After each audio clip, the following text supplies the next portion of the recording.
और मैं अभी भी अपनी पूरी ज़िंदगी शेक्सपियर की काम पे फ़िल्में बना के कर सकता हूँ, पर अब मैं बीच-बीच में इसलिए ब्रेक लेता हूँ कि मुझे कुछ और भी अपना लिटरेचर भी एक्सप्लोर करना है।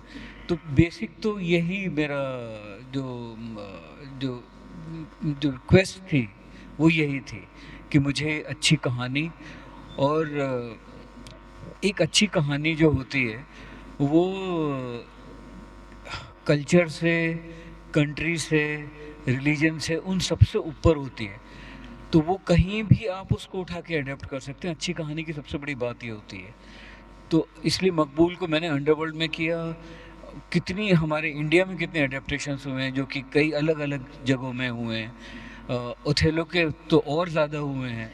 सबने अपने-अपने हिसाब से, मैंने जो ज़िंदगी मैंने देखी थी, मैं मेरठ में पला-बढ़ा हूँ, तो मैंने जो वहाँ पे जो लोकल गैंग्स का जो एक फ़ील देखा था, हाँ, जो लोकल गैंगस्टर्स हुआ करते थे, तो वो मैंने बहुत क्लोज़ली ऑब्ज़र्व किया था when I was very young. मैंने 6 से लेके 12 तक मैंने वहाँ पे मेरठ में था जब मैं पढ़ रहा था। तो उस वक़्त मैंने वहाँ पे वो लोकल गैंग्स और गैंग वॉर्स और जो उससे जो ऊपर भी बढ़ के हो रहा था, वो सब देखा। और वो जो लैंग्वेज थी, मुझे लगा कि हिंदी फ़िल्म की जो एक लैंग्वेज होती है, वो बड़ी हिंदी फ़िल्मी लैंग्वेज होती है। हाँ, वेरी प्रॉपर होती थी, अब हाँ, तो बहुत डायलेक्ट यूज़ होता है हाँ, कि जहाँ, और हमारे देश की सबसे बड़ी ख़ासियत ये है कि 100 किलोमीटर के ऊपर डायलेक्ट डायलेक्ट चेंज हो जाता है। हम मेरठ में जिसको चांटा थप्पड़ बोलते हैं, लखनऊ में उसको लपड़, और यू नो तो एक कंटाप, एक एक थप्पड़ के 50 वर्जन आपको मिलते हैं। इलाहाबाद में कुछ और मिल जाएगा।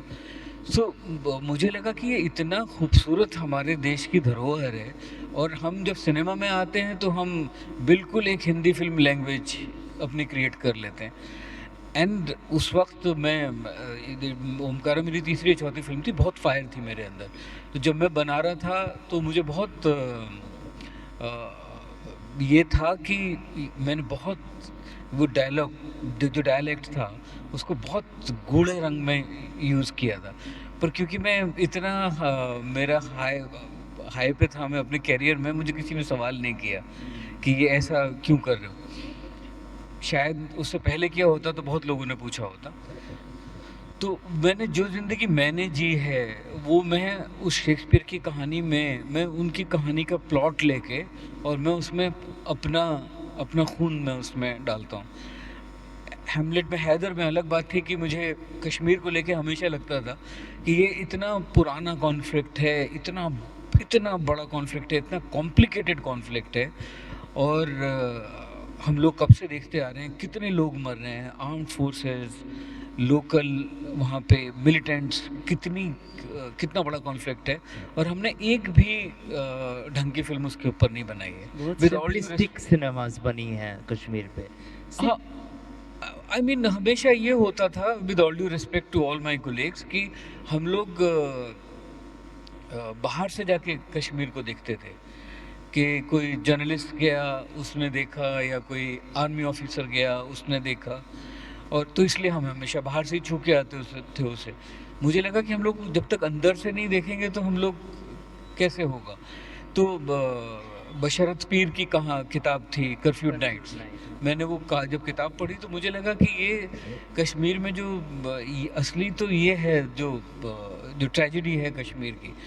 तो फिर मैं बशरत के साथ कश्मीर काफ़ी घूमा, वहाँ लोगों से मिला, वहाँ भी डायलेक्ट देखिए, वहाँ भा नहीं बोल पाते हैं, तो वो हमेशा बाई को घ नहीं बोल पाते हैं, जितने ह के साउंड हैं, घ भ, वो लोग नहीं बोल पाते हैं, तो गर में बाई को। तो इस तरीके से मुझे इतना मज़ा आया एक्सप्लोर करने में कि this is what our country is, कि आप थोड़ा थोड़ा घूमिए और वहाँ थोड़ा सा कान आपका खुला रहे, तो और आंखें खुली रहें, तो आपको हर जगह नया किरदार मिलता है। तो शेक्सपियर, तो जैसे गुलजार साहब कहते हैं कि मैं तो शेक्सपियर का नाम एक्सप्लॉइट करता हूँ, मैं उसको या अब्यूज़ करता हूँ शेक्सपियर का नाम की पब्लिसिटी लेने के लिए मैं करता हूँ, otherwise they are not Shakespeare's work.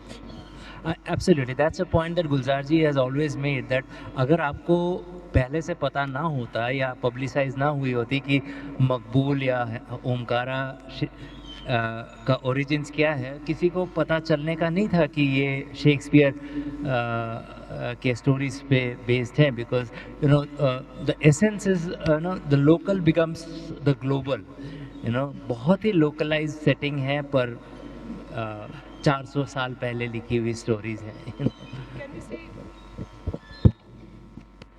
Kashmir की बात हो रही थी, तो कश्मीर का एक मोमेंटस मोमेंट है जो लास्ट में हैदर में है। So can we see that scene?